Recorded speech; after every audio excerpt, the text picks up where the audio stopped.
Renault Kiger की wait क्यों नहीं करे? वो ऑलमोस्ट ऐसी लग रही है कि थोड़ी सी ना जो क्विड है उसको थोड़ा ऐसे बड़ा कर दिया, थोड़ा ऐसे बड़ा कर दिया। चीज़ें काफ़ी अलग हो जाती है जब आप जो है टीवी में देखो, अपने फ़ोन पे देखो और सामने जाके देखो। गाड़ी का जो म्यूजिक सिस्टम, इलेक्ट्रिकल सब ऑफ हो जाता है और वो ऑन नहीं होता, कब तक ऑन नहीं होता? होता ही नहीं है।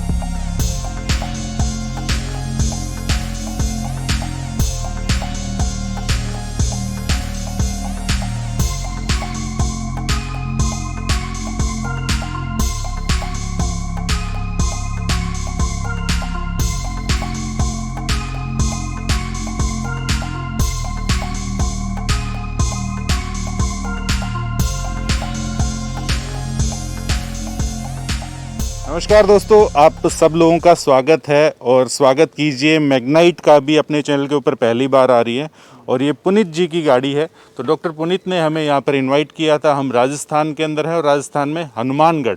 हम लोग हमारा भी डाउट क्लियर करेंगे, साथ साथ आप लोगों का भी डाउट क्लियर करेंगे। आज के वीडियो इस तरीके से लीजिएगा कि ये मैग्नाइट के ऊपर कैसे चले गए हैं और इस प्राइस रेंज के अंदर, क्योंकि जब और भी जो कॉम्पैक्ट एसयूवीज जो हैं वो आती हैं, ठीक है। और वो छोड़, सबसे बड़ी बात ये है कि इनके पास पहले स्विफ्ट थी पेट्रोल में, उसको निकालने के बाद ये गाड़ी ली है। अच्छा, हाँ जी, स्विफ्ट पेट्रोल ली थी।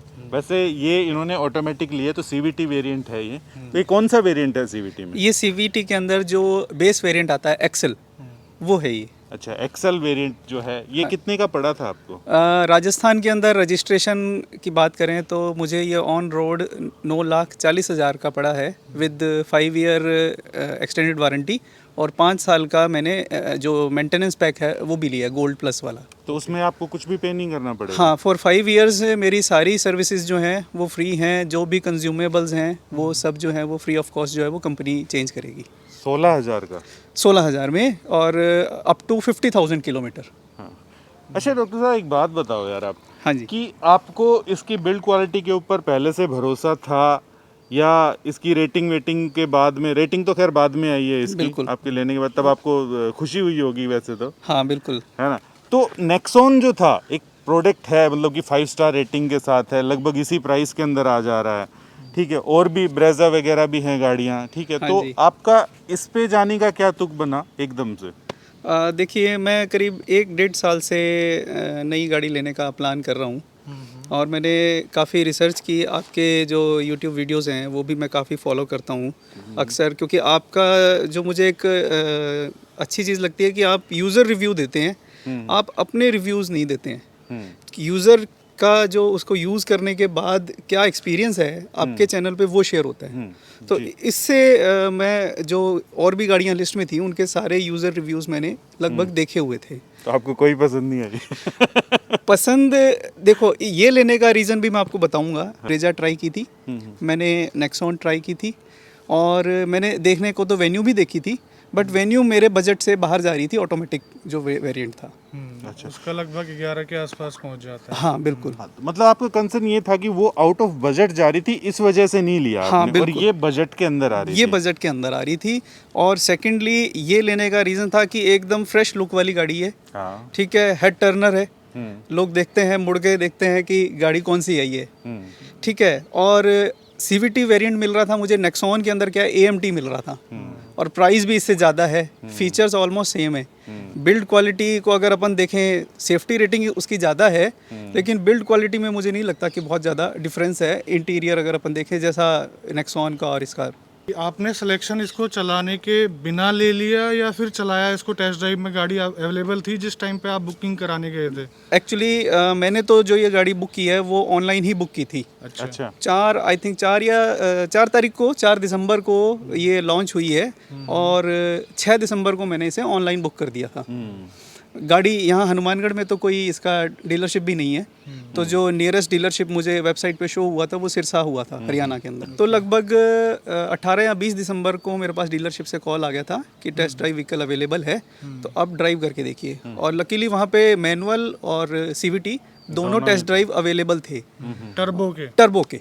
तो जो सीवीटी मैंने जब ड्राइव किया तो मुझे मैनुअल से काफ़ी बेटर लगा और मेरी चॉइस भी थी कि मैं ऑटोमेटिक वेरिएंट अच्छा, आप इससे एवरेज कितना निकाल लेते हैं प्रैक्टिकल लाइफ के अंदर? कंपनी जो बोले वो बोले, आप सीवीटी के अंदर कितना एवरेज निकाल लेते हैं इसमें? अभी मैंने लगभग 650 किलोमीटर, 600 650 के लगभग किलोमीटर चलाया है। लॉन्ग ड्राइव अभी तक मेरा अप डाउन जो है वो 200 किलोमीटर का हुआ है। अच्छा। तो लोकल में तो मुझे लगभग 12 किलोमीटर की एवरेज दे रही है ये, और हाईवे पे लगभग 16 के लगभग एवरेज दी है इसने। अच्छा डॉक्टर साहब, एक बात बताओ, जनरली पूछ रहा हूँ, वैसे हमारे दर्शकों के लिए भी मैं पूछना चाह रहा हूँ, आपको सच में इसकी बिल्ड क्वालिटी और वो जो मटेरियल है वो सारी चीज़ें इतनी अच्छी लगी हैं गाड़ी के अंदर? मतलब 2-3 महीने हो गए आपको लिए, अभी तक तो समझ में आ जाता है इंसान को, ठीक है, कि गलती करी है या सही रहा हूँ मैं, तो आपका क्या रहा? देखिए, इससे पहले एक और चीज़ ऐड करना चाहूँगा, आपके पास स्विफ्ट थी, हाँ जी, उसके कंपैरिजन में कैसी है, और वो स्विफ्ट का कौन सा मॉडल है ये भी बता दीजिए। था हाँ, आपके पास जो स्विफ्ट मेरे पास पेट्रोल VXI 2008 मॉडल था। ओके, वो लगभग 13 साल 14 साल, लगभग 13 साल चलाई है मैंने वो। 1 लाख किलोमीटर के लगभग चली थी। इसके अलावा मेरे पास एक फैमिली कार है, रेनो की लॉजी। अच्छा जी, हाँ। तो वो निसान और लॉजी जो रेनो है वो एक ही तरह की गाड़ियां बनाते हैं लगभग। तो लॉजी से हम लोग जो है, हमारी पूरी फैमिली जो है वो बहुत सेटिस्फाइड है। अच्छा। उसकी परफॉर्मेंस से मुझे कभी कोई दिक्कत नहीं आई। तो बिल्ड क्वालिटी को लेकर मुझे बहुत ज़्यादा डाउट नहीं था। रेनो काइगर की वेट क्यों नहीं करी, आ, या उस टाइम पता नहीं था कि वो आएगी? नहीं, मेरे को पता तो था कि जब इसकी गाड़ी आई है तो उसकी भी आएगी थोड़े दिन बाद आ जाएगी। प्लान उसका पहले आने का उसका था। पहले आता है। वो बाद में आ रही है और ये पहले आ गई है। काइगर, अब जैसे दोनों का अगर कंपैरिजन करें, अब तो दोनों मॉडल जो हैं वो आमने सामने हैं, ठीक है। इसमें और उसमें मुझे पर्सनली, जैसे देखो, मैं तो मेरी गाड़ी को जस्टिफाई करूंगा ही, ठीक है, और वो पर्सनल प्रेफरेंस, थोड़े बायस्ड रहोगे आप, थोड़ा प्रेफरेंस भी होता है। देखो, ये इसका लुक ना बहुत मतलब डिफरेंट लगता है, एकदम फ्रेश लुक लग रहा है मुझे, ठीक है। वो ऑलमोस्ट ऐसी लग रही है कि थोड़ी सी ना जो क्विड है उसको थोड़ा ऐसे बड़ा कर दिया, थोड़ा ऐसे बड़ा कर दिया, थोड़ा ऐसे बड़ा। ये जो भी लोग देख रहे हैं ना, ज्यादातर वो उसी को यही चीज बोल रहे हैं कि ये थोड़ी सी बड़ी क्विड जैसी लग रही है। हाँ, और इंटीरियर भी उसका सारा सेम ट्राइबर है ना चीज़ें काफ़ी अलग हो जाती है जब आप जो है टीवी में देखो, अपने फ़ोन पे देखो और सामने जाके देखो। हाँ, ठीक है। आपके हनुमानगढ़ के अंदर जो है वो निसान का सर्विस सेंटर नहीं है क्या, रेनो का है? रेनो का सर्विस सेंटर है यहाँ पर। देखिए फर्क आ जाता है, 60 किलोमीटर दूर जाकर के इनको सर्विस करवानी पड़ेगी। बिल्कुल बिल्कुल। काइगर लेते तो यहीं हो जाती है। हाँ, लेकिन काइगर की भी जो यहाँ पे जो सर्विस, मेन जो रेनो का शोरूम है ना, वो तो गंगानगर में ही है। अच्छा। यहाँ पे तो सिर्फ फ्री वाली सर्विस ही हो पाएगी। अगर कोई मेजर कुछ सर्विस है ना, वो गंगानगर जाकर ही होती है। चलो, ये तो होगी सर्विस की बात, जब सर्विस आएगी तब की तब बात करेंगे। इंजन की परफॉर्मेंस कैसी लगी आपको? मारुति के रिफाइन इंजन से आप जो है आए हैं इसके अंदर, आपको क्या कितना रिफाइन लग रहा है इंजन? देखिए, मारुति हाँ। जितना रिफाइनमेंट तो मैं नहीं कह सकता। अच्छा। मारुति और हिंडई दोनों के इंजन जो हैं वो ज़्यादा रिफाइंड हैं जी। और जब मैंने टाटा की टिगोर या नेक्सॉन भी ट्राई करी थी, तो मैंने जब वो गाड़ी की टेस्ट ड्राइव ली ना, बैठते ही मैंने जो साथ में एग्जीक्यूटिव था उससे पूछा था कि ये पेट्रोल है या डीजल है। ओके। क्योंकि मुझे चलाते टाइम ऐसी अंदर साउंड थी, तो मुझे लगा कि शायद ये डीजल वेरिएंट है। हाँ, चलिए, वो पर्सनल अपनी अपनी वो चीज़ें होती हैं, सही बात है। अगर आपको उसके अंदर है भी नॉइस इंजन तो है वो, उसमें कोई तो अभी आपको 650 किलोमीटर के अंदर आपका इतना साल का गाड़ी चलाने का एक्सपीरियंस है, इस गाड़ी में कुछ कमी तो नज़र आई होगी अभी तक? कमी अभी देखो, बहुत ज़्यादा लंबी ड्राइव तो नहीं हुई है। एक दो चीज़ें हैं जो मैंने कंपनी के जो सर्विस एग्जीक्यूटिव हैं उससे भी डिस्कस की थी, और उन्होंने बताया कि कुछ प्रोग्रामिंग इशू है, वो आपकी गाड़ी में ही है, ऐसा नहीं है कि है। वो प्रॉब्लम क्या है कि मैं जैसे ही गाड़ी का इग्निशन ऑफ करता हूँ ना, गाड़ी का जो म्यूज़िक सिस्टम, इलेक्ट्रिकल सब ऑफ हो जाता है और वो ऑन नहीं होता। कब तक ऑन नहीं होता? होता ही नहीं है। मतलब 1 आवर मोड होता है जो वो चलता नहीं है, या फिर चलता ही नहीं है। और इवन अगर आप वापस से स्विच को ऑन करके, इलेक्ट्रिकल ऑन करके आप म्यूज़िक सिस्टम ऑन भी कर लोगे, आफ्टर 3 मिनट्स वो फिर से बंद हो जाएगा। यानी अगर आपकी गाड़ी स्टेशनरी पोजीशन पे है, आप उसमें म्यूज़िक सुनना चाह रहे हैं, तो वो 3 मिनट बाद बंद हो जाएगा। मतलब चाबी ऑन करने के बावजूद भी, लेकिन वो 3 मिनट बाद बंद हो जाता है। फिर उन्होंने मुझे मैनुअल पढ़ने के लिए बोला, तो उसमें एक बैटरी सेवर ऑप्शन है, लेकिन उसके अंदर है कि अगर अपन गियर लीवर जो है वो अगर पार्क पोजीशन पे है तो ऐसा होगा, अगर दूसरे मोड पे जाएगा तो नहीं होगा, लेकिन मेरी गाड़ी में क्या है कि किसी भी मोड में रखो वो गाड़ी चाहे न्यूट्रल में पड़ी है। तो इस पर्टिकुलर यूनिट के साथ है, इसी में हाँ, इसमें ही आ रहा है, क्योंकि मैंने YouTube पे भी कोई ऐसा देखा नहीं, क्योंकि ये बहुत बड़ा मेजर इशू है। अगर आप गाड़ी में गाने सुनना चाहते हैं कैसे सुनेंगे? जी बिल्कुल। खैर ये तो सॉल्व हो जाएगा। और दूसरा इशू कौन सा बता रहे थे आप? एक वो भी इलेक्ट्रिकल से ही है कि अपन गाड़ी में जैसे ही बैठते हैं तो गाड़ी के शीशे नीचे नहीं हो सकते जब तक आप गाड़ी का इंजन स्टार्ट नहीं करेंगे। ये इग्निशन वाली कुछ प्रोग्रामिंग का हाँ, प्रोग्रामिंग का वो। बाकी और सच कोई अभी तक दिक्कत नहीं लगी। मैनुअल और जब मैंने ये ऑटोमेटिक चलाई थी तो दोनों में मुझे अभी आपका एक वीडियो में भी आया था कि वो जो मैनुअल वेरिएंट एकदम से इंजन रेव करते हैं तो बड़ा साउंड करता है, इसमें ऐसा नहीं पता चलता है। अगर अपन थोड़ा सा हार्श भी अगर पैडल करते हैं तो बहुत ज़्यादा अंदर नॉइस नहीं आती है। अब वो रीज़न मुझे नहीं पता कि क्या है, लेकिन ऐसा है। अच्छा जी, ठीक। कंफर्ट वाइज कितना आप देखोगे इस गाड़ी को, कितनी कंफर्टेबल है गाड़ी? अभी जो मैंने रिसेंट जो ट्रिप थी वो विद फैमिली थी, हाँ। तो उन्होंने अप्रिशिएट किया कि गाड़ी में स्पेस अच्छा है, लेग रूम अच्छा है, तो मतलब वो एसी वगैरह सारा सब कुछ सही अभी है? तक एसी यूज़ नहीं हुआ। अच्छा, एसी यूज़ नहीं हुआ, हीटर यूज़ करते नहीं हम ज़्यादा। अच्छा जी, बहुत रात में कभी विजिबिलिटी वगैरह और वो सारी चीज़ें बढ़िया? हाँ, रात को आया था मैं ड्राइव करके बठिंडा से, तो कोई ऐसी दिक्कत नहीं लगी थी। चलो बाकी तो आपको सारी चीज़ें पॉइंट्स बता ही दिए हम लोगों ने। बाकी जो भी हमें नज़र आएंगे चलते चलते वो आपको बताने की कोशिश करेंगे, साथ साथ पूछते भी रहेंगे भाई साहब से, ठीक है? बड़ा आराम से बैठा जाता है, आराम से उतरा जाता है इसमें, एक बात तो है ये चीज़। खैर अच्छी खासी ग्राउंड क्लियरेंस वाली गाड़ियों की यही होती है। और भले ही इंफोटेनमेंट ना दिया हो यहाँ पर, लेकिन पुश स्टार्ट जो है वो आपको ज़रूर मिलेगा यहाँ पर। आप सर ये बताइए, आप कह रहे थे कि नेक्सॉन में आपको बहुत ज़्यादा जो है वाइब्रेशन फील हुई, बट मुझे ऐसा लगता है कि इसमें थोड़ी सी ज़्यादा वाइब्रेशन है उसके कंपैरिजन में।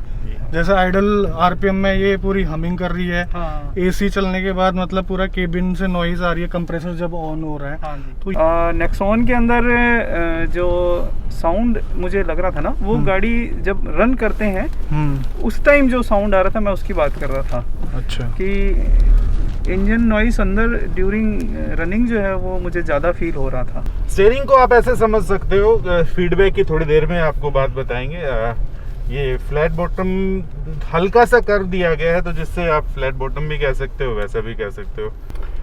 ये जैसे कि आप लोग देख रहे होंगे कि अभी जैसे ड्राइव मोड के अंदर है, ठीक है, एसी स्टार्ट है अभी, तो गाड़ी के अंदर ना वाइब्रेशन है।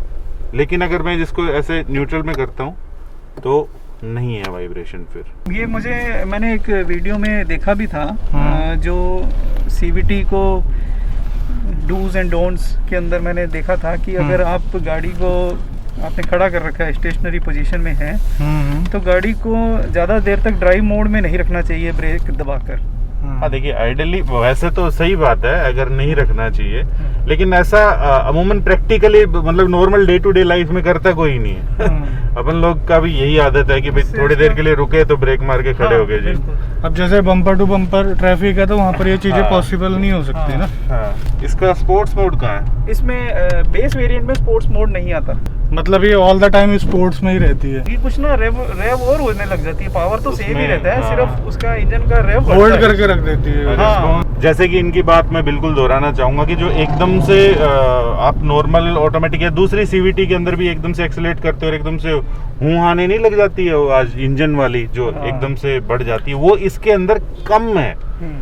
ये बात तो है इसमें। Rubber band effect, rubber band effect की तरह ही आप, हाँ वही कह ले कि एक तरह से रबर बैंड इफेक्ट वाली ही बात मैं बोल रहा हूँ, वो इसमें थोड़ा सा कम है। तो ऐसा नहीं है कि सस्ती गाड़ी आपको दे दी और वो सारी चीजें तो कुछ भी, सीवीटी नाम मात्र का नहीं, प्रॉपर आपको मजा तो दे रही है ये चीज है। लेकिन एक जो शिकायत जो है वो साफ तौर के ऊपर जो स्टीयरिंग है ना, उससे साफ तौर पर शिकायत है मेरे को, मतलब कि बहुत ज्यादा रिस्पॉन्सिव जो है आपको स्टीयरिंग नहीं लगेगा यहाँ पर। स्टीयरिंग का तो आपको भी जो फीडबैक वगैरह जो है वो जैसे ही आप ड्राइव करोगे, टेस्ट ड्राइव वगैरह लोगे, आपको पता चल जाएगा। मैंने लॉजी भी अभी मैं जैसे चलाता हूँ तो उसका स्टीयरिंग थोड़ा हार्ड ही है, साइड में ही है इन कंपैरिजन टू अभी जैसे मैंने टाटा की भी अल्ट्रोज भी टेस्ट ड्राइव लिया था जी, टिगोर भी चलाई थी, नेक्सॉन भी चलाई, तो पहले ऐसा स्टीयरिंग सिर्फ Hyundai में आता था। बात स्टीयरिंग की रिस्पॉन्स की, हार्ड की तो नहीं है। Okay. ये हार्ड तो आपका तेज स्पीड के अंदर भी उतना ही रहता है, स्लो स्पीड में भी ये उतना ही रहता है। हाँ। वो बात नहीं है इसका। जो एक एक्यूरेसी जो निकल के आती है ना, हाँ। वो चीज हाँ, वो ऐसा नहीं है। फीडबैक जो है ना, हाँ, मेरी लॉजी में फीडबैक बहुत है, उसमें तो पता चलता है कि टायर जो है वो कैसे मूव हो रहा है।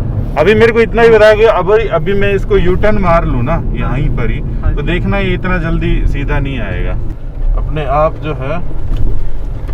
ये देखो वो भाग गया ना, समझ रहे हो? तो वो वाली चीज।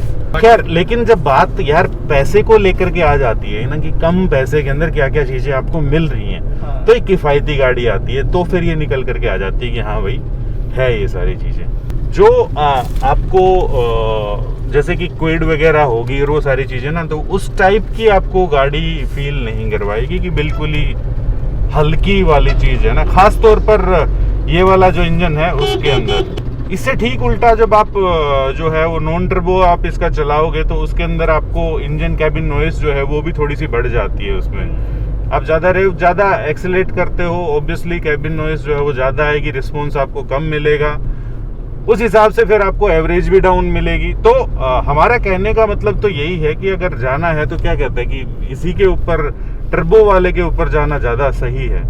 टर्बो में भी CVT CVT में ज़्यादा सेंसिबल है ये गाड़ी, ज़्यादा सेंस बनता है, क्योंकि कम पैसे में भी मिल जाती है। नेक्सॉन का आप AMT लोगे, AMT उतना अच्छा नहीं होता है अगर CVT से कंपैरिजन किया जाए तो। वो पड़ती है आपको 70-80 रुपए नहीं, 1000 महंगी। लेकिन दादा एक बात ये भी तो देखो ना, देखो अगर सिर्फ आप नॉन CVT लेते हो तो फिर तो वो भी उसी रेंज में आ जाती है। नॉन CVT में मैनुअल में मैं तो कहूँगा कि अभी भी थोड़ा जो है ना नेक्सॉन की तरफ जाना चाहिए। बिल्कुल नेक्सॉन की CVT है, इतने पैसे में दे रहे, इसलिए ये गाड़ी सस्ती है, समझ रहे हो? और कोई आपको नहीं मिलेगी एकदम से। अगर आप कहीं ब्रेक लगाते हैं, जैसे कि अभी चलेंगे अपन, ठीक है, और जैसे ही मतलब कि मैं पैडल से हटा लूँगा अपना पैर, मतलब कि एक्सेलरेशन से, तो थोड़ा सा अगर धीरे होती है गाड़ी, अभी नहीं आई लेकिन थोड़ी देर पहले थोड़ा ये हमिंग साउंड, ये वाली साउंड आती है इसमें। स्पोर्ट्स वेरिएंट वाला जो चीज़ हमने चलाई थी वो काफ़ी थोड़ी सी और ज़्यादा क्विक हो जाती है, वो चीज़ तो है उसमें, लेकिन रिस्पॉन्स इसमें भी यार काफ़ी अच्छा है। और ये क्योंकि वेट वाइज थोड़ी सी कम है, तो ये फन टू ड्राइव थोड़ी सी हो जाती है और ज़्यादा। ठीक है, आपको एहसास हुआ होगा ये सर? हाँ, ड्राइव करने में मुझे तो बहुत मज़ा आया।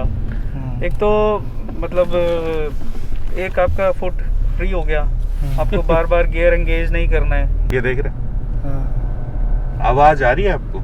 ये हाँ, अब एकदम से आती है और फिर चली जाती है। हाँ, लो रेव पे। हाँ, लो रेव पे। चलो एक और जो छोटी सी चीज है, अगर ये बहुत सारे लोगों को हो सकता है कि पसंद भी आए, एक तरह से व्हाइट कलर जैसा, ये आइवरी कलर या क्या बोलते हैं इसको, व्हाइट कलर ही कहेंगे। ये थोड़ा सा जल्दी मैला जरूर हो जाएगा यार। हाँ, देखिए आपके पास लॉजी है, राइट? यस। कितने साल से? 5 साल हो गए। 5 साल के आसपास हो गए। हाँ जी। तो मतलब इन ब्रांडों के ऊपर भरोसा किया जा सकता है? मतलब मैं बाहर नो डाउट बहुत बढ़िया, लेकिन इंडिया में भरोसा किया जा सकता है?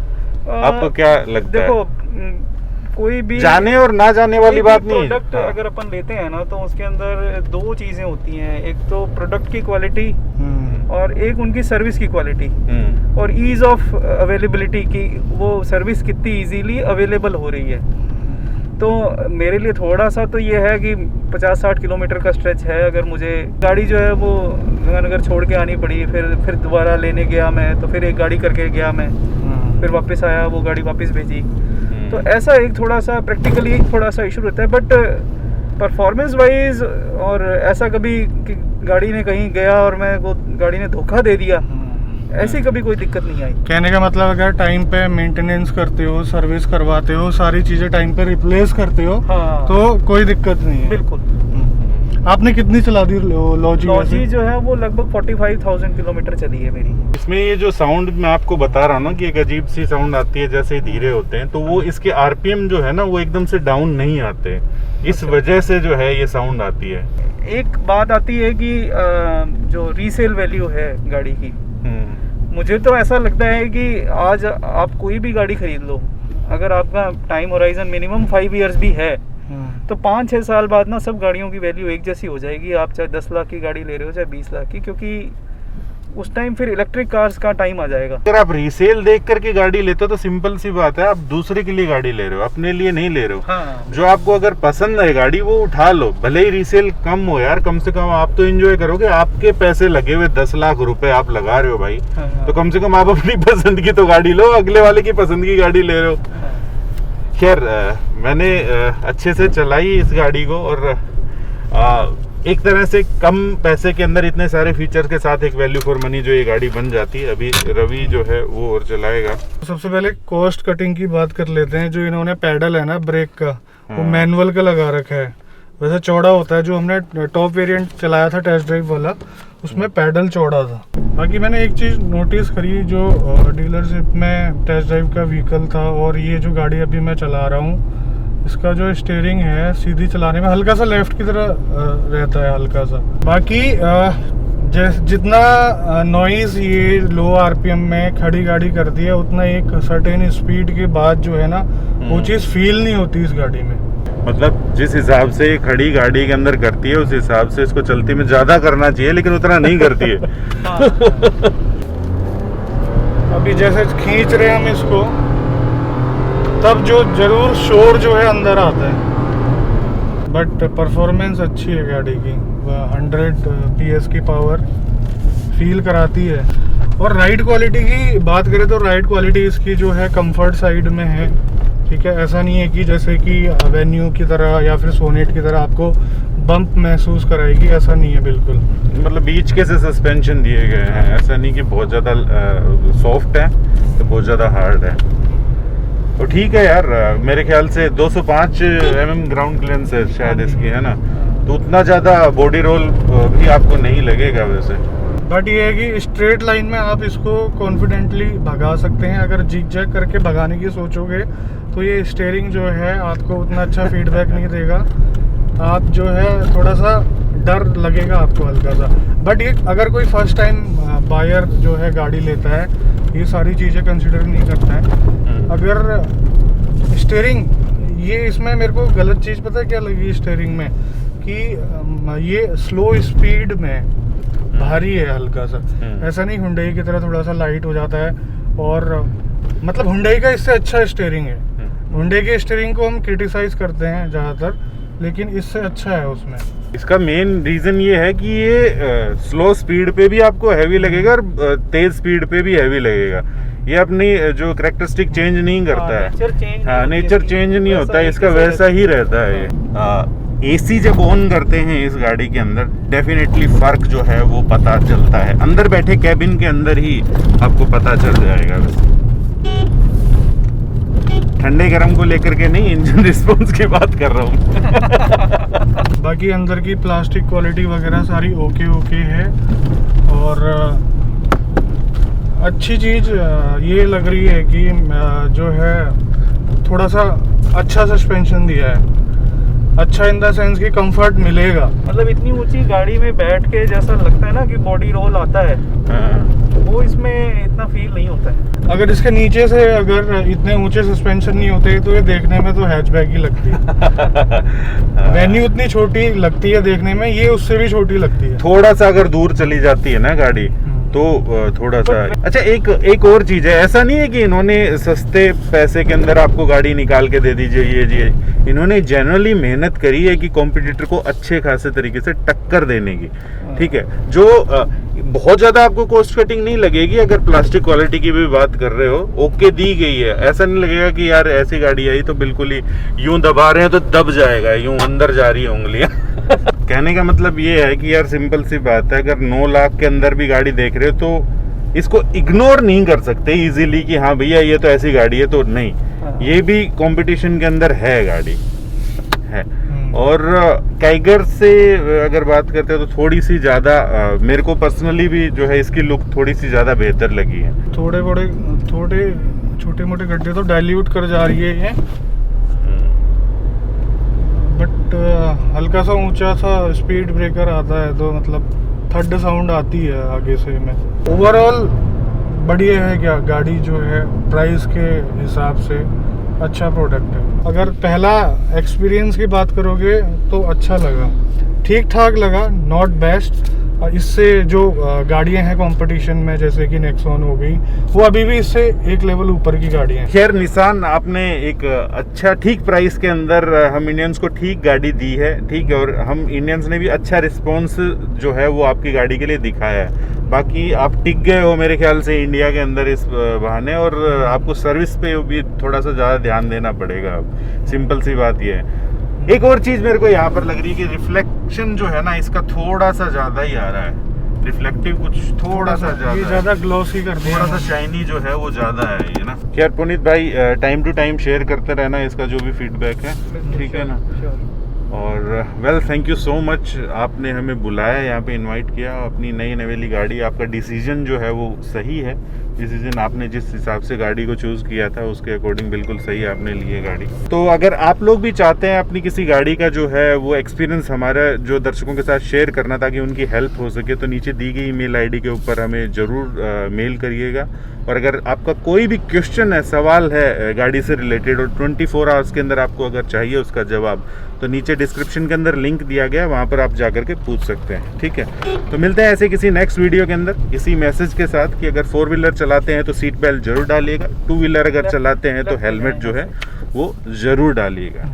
जय हिंद, जय भारत, भारत माता की जय।